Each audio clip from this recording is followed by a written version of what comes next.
여몽하고 주연 이야기 하도록 하겠습니다. 주연도 사실 오나라 역사에서 굉장히 중요한 사람이란 말이에요. 이게 이제 누가 더 억울하냐 그러면 여몽도 오나라에선 열전이 제일 긴 사람 중에 하나고 주연도 할 얘기 정말 많은 사람이고 오나라도 주한 역할을 했고 주연의 아버지 양아버지가 주치인데 주치는 손견을 따라서 초창기부터 종군했던 지휘관입니다. 이 레벨이 오나라에서 어떤 레벨인지 우리가 이해하실 수 있을 것 같습니다. 주연이 왜 삼국지 연의에서는 어떤 대접을 받았느냐? 주연은 왕창 생략이 됐습니다. 하지만 실제 주연은 그때 조은한테 죽지도 않았고 이렇게 삼국지의 비중이 적을 만한 장수도 아니었어요. 여몽이 죽을 때 자기 후계자로 내세웠던 사람이 주연이었죠. 그럼 여몽은 어떠냐?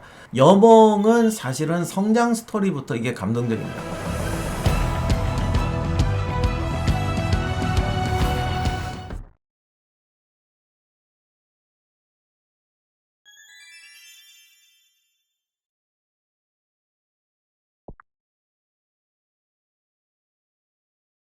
시간이 됐으니까 여몽하고 주연 이야기 하도록 하겠습니다. 이거 진짜 근데 오늘 어려워 이거. 여몽하고 주연은 일단 스토리가 길어요. 그러니까 정사에 나오는 이 사람들 스토리가 깁니다. 그래서 제가 여몽 책에도 쓰고 전에 방송도 했지만 사실 여몽 얘기하면은 오나라 역사 3분의 1을 할 수도 있어요. 이 워낙 큰 사건에 많이 개입되고 그러니까. 그래서 그때도 이걸 모든 걸 다 얘기하지 못해요. 그리고 근데 주연도 사실 오나라 역사에서 굉장히 중요한 사람이란 말이에요. 이 사람들 얘기만 해도 두 편, 네 편 나올 것 같은데 이게 이제 누가 더 억울하냐 그러면 그 소설에서 또 어떻게 쓰여졌나 얘기해야 되고 소설에서 또 쓰여진 얘기가 주요 인물에다 보니 이게 나관중이 정말 절묘하게 섞어가지고 참 말하기 힘들게 해놨어요. 여몽도 오나라에선 열전이 제일 긴 사람 중에 하나고 진짜 할 얘기 많은 사람입니다. 주연도 할 얘기 정말 많은 사람이고 오나라도 주한 역할을 했고 둘을 설명하려니까 이거 각자 이 사람의 일대기만 얘기해도 두 편씩 나올 것 같아요. 그래서 오늘은 여몽과 주연의 가능한 한 포인트를 가지고 얘기하도록 하겠습니다.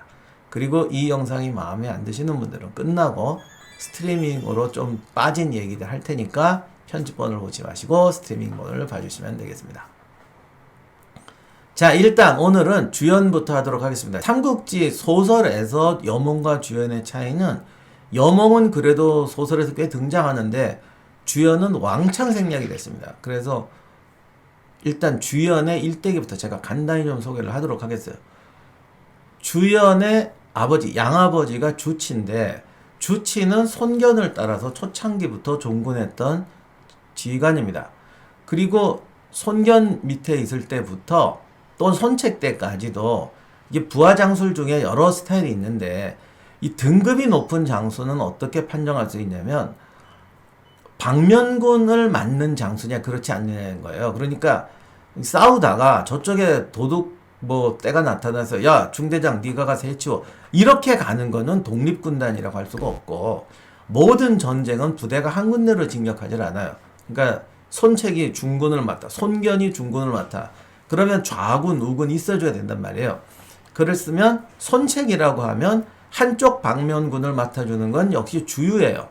그러면 이쪽 방면군을 맡아주는 사람이 누구냐 할 때 그게 꼭 똑같지는 않지만 주치가 한쪽 방면군을 맡아주는 또는 좌군, 우군, 중군 할 때 좌군이 돼준다거나 이런 정도로 레벨이 있는 장수였습니다. 그리고 손견이 죽은 뒤에도 손책한테 충성을 했고 또 손권에게 가도 충성을 합니다.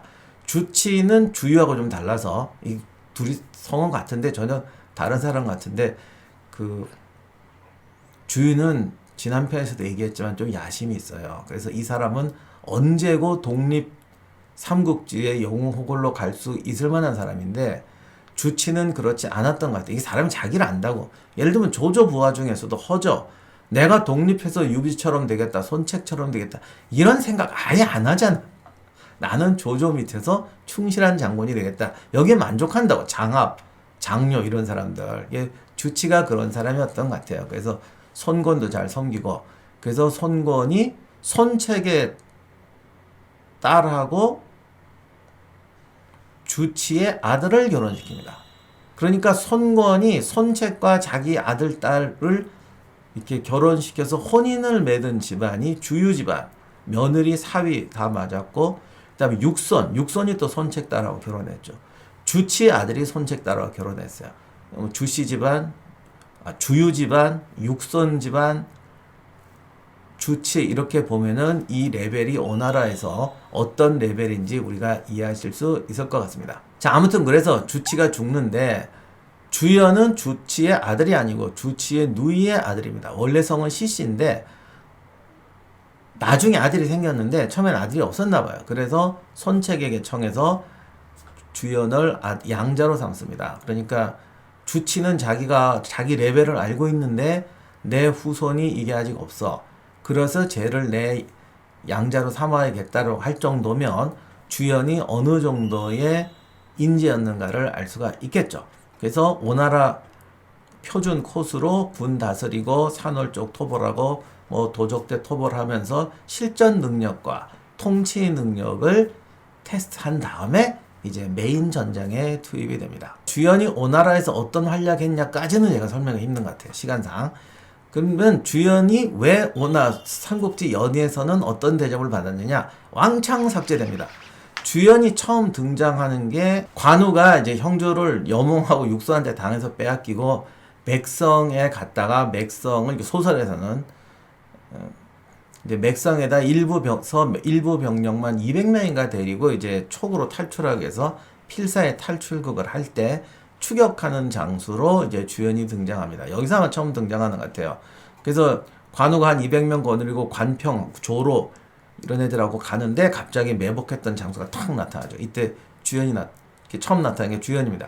근데 이때 스토리는 어떻게 되냐면 관우랑 1대1로 처음에 붙어요. 근데 상대가 안 되지. 쫓겨가 도망가. 그런데 관우가 지금 병력이 별로 없어. 그러니까 몰아내고 또 탈출해서 가는 거예요. 그러니까 이제 오나라 장수들이 계속 반장도 튀어나오고 막 이렇게 튀어나오는데 병사들을 자꾸 죽여요. 그러니까 1대1에서는 안 밀리지만 이제 수에서 밀리니까 관우의 병력이 점점 줄어들고 이렇게 마지막으로 도망을 가다가 마지막에 이제 마충이 나옵니다. 그러니까 관우를 잡는데 공헌했던 장수가 3명이 있는데 주연과 반장과 마충이죠. 마충이 줄을 걸어서 관우를 쓰러뜨리고 그게 덮쳐서 관우를 포로 잡습니다. 이걸 보고 뒤에 있던 관평이 부하를 거느리고 관우를 구하러 오는데 이때 주연하고 반장이 나타나서 관평을 에워쌉니다. 그러니까 관평도 제법 하는 장수지만 주연하고 반장 2대1 상대는 안 되니까 거기서 관평이 포로가 됩니다. 그래서 마충이 관우를 사로잡고 반장과 주연이 관평을 사로잡아서 이제 관우가 죽게 되는 거죠. 이렇게 돼서 관우를 죽이는 오나라 장수 3인방이 주연과 반장과 마충이에요. 이러다 보니 완전히 찍혀가지고 이 셋이 이제 불행한 역사를 당하게 되는데 소설에서 불행한 일을 당하게 되는데 하여간 관우를 잡은 대가로 주연은 소설 자체에서 완전히 생략을 당하죠. 그래서 별 얘기 없다가 나중에 일흥전투 때 조은한테 죽는 것으로 나옵니다.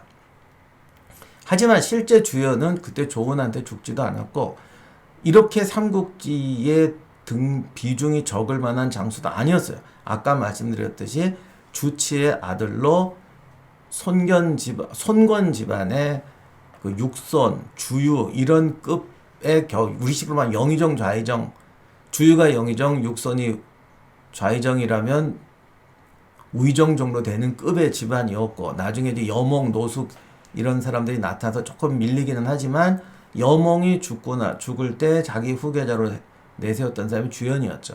근데 물론 여몽하고 주연은 스타일이 좀 다른데 그건 뒤에 가서 얘기하도록 하고 그 뒤로 오나라에서 오나라를 지키고 대도독으로서 거의 최고 군벌로서 싸웁니다. 그리고 나중에 이제 손권 죽은 다음에 이 집이 이제 그 손씨 집안의 내전에 말려가지고 멸문지화를 당하지만 오나라의 최대 군벌로서 자리 잡게 돼요. 그리고 또 손권이 육손도 숙청하고 완전히 숙청하지만 주유 집안도 좀 몰아내고 하는데 그러기 때문에 주연 집안은 끝까지 보존해서 손권이 잘 남겨놨던 군벌 집안이었습니다. 그런데 이제 나중에 손권이 죽은 다음에 이재번까지도 박살이 나고 그렇게 되니까 오나라가 망한다. 이런 구조가 되는 건데 그 정도 중요한 사람을 소설에서는 싸우는 내용도 다 빼고 이릉전투에서 조은한테 죽는 것으로 처리를 했습니다. 왜 그랬을까? 뭐 다른 데도 다 적혀 있지만 관우를 죽였다는 죄 때문에 이렇게 완전히 활동 삭제를 당합니다. 자, 이렇게 삭제를 당했어요. 자, 그러면 여몽은 어떻게 되느냐? 주연은 키가 7척밖에 안 됐다고 그래요. 이게 뭐 정확히 7척을 정확히 재면 뭐 140대인데 그 정도는 아니겠지. 그러니까 9척이 헤비급, 8척이 미들급이라면 벤턴급 정도 되겠군요. 그러니까 보통 체격이었는데 또 이게 이상하게 등치 작은 사람들, 군인들이 엄해, 규율도 잘 세우고 군기도 세고. 그래서 여몽이나 육손하고 좀 다른 것은 여몽은 굉장히 뛰어난 전략가고 아이디어도 탁월하고 이런 사람이었고 육손은 딱 제갈량 그룹이었다면 주연은 오히려 관우에 가깝다거나 군사령관에 굉장히 가까운 성격이었습니다. 그래서 군대를 아주 잘 유지하고 엄격하게 다스리는 군사령관 스타일이었죠. 그러나 어쨌든 레벨로 보면 주치 때부터 우의정 레벨이었기 때문에 나중에 육손이 죽고 나니까 오나라의 기둥은 주연만 남았다. 그래서 손권이 주연은 보존을 해줬어요. 249년에 68세로 사망하는데 오나라 정사책에는 어떻게 되어 있냐면 손권이 최고로 대우했던 사람이 여몽과 능통과 주연이라고 그랬습니다. 나중에 손권이 자기 입으로 뭐라고 그랬냐면 오나라의 최고의 공신, 공로자는 자기가 좀 하게 될 것 주유. 그건 아무도 못 건드리는, 이미 주유가 죽어졌기 때문에 깎아내는 필요가 없으니까 최고의 공로자는 주유고 그 다음이 여몽이고 그 다음이 노숙이다 이런 말을 했는데 장수로는 여몽, 능통, 주연 이런 급으로 가는 것 같아요. 그러니까 주연이 군인이니까 이 사람은 육손 같은 스타일은 아니니까 군인으로서 따지면 여몽, 능통, 주연이다 이렇게 되는 것 같아요. 제갈량급으로 따지면 주유, 여몽, 노숙 이렇게 가는 것이고 그런데 소설에서는 활약 삭제당하고 비참하게 조은한테 죽는 것으로 끝냈다. 그럼 여몽은 어떠냐? 여몽은 진짜 할 얘기 많은데 일단 여몽은 삼국지 연의에 어떻게 등장하는지를 제가 설명하겠습니다. 여몽은 사실은 성장 스토리부터 이게 감동적입니다. 아까 리더십 질문한 분이 계신데 어떤 인간의 자기개발 스토리, 도전, 능력, 어떤 판단력, 군사적 전술, 전략 이런 거 생각하면 여몽은 빠지는 얘기가 없어요. 오나라에 정말 오나라가 손권이 처음 이제 군주가 돼서 황조랑 싸우고 조조랑 싸우고 유비랑 싸우는 오나라가 남방의 삼국 중에 하나로 정립해 가는 과정에서 여몽이 빠지는 적이 없습니다. 이렇게 굉장히 중요한 사람인데 소설에서는 일단 여몽의 성장 스토리는 다 뺍니다.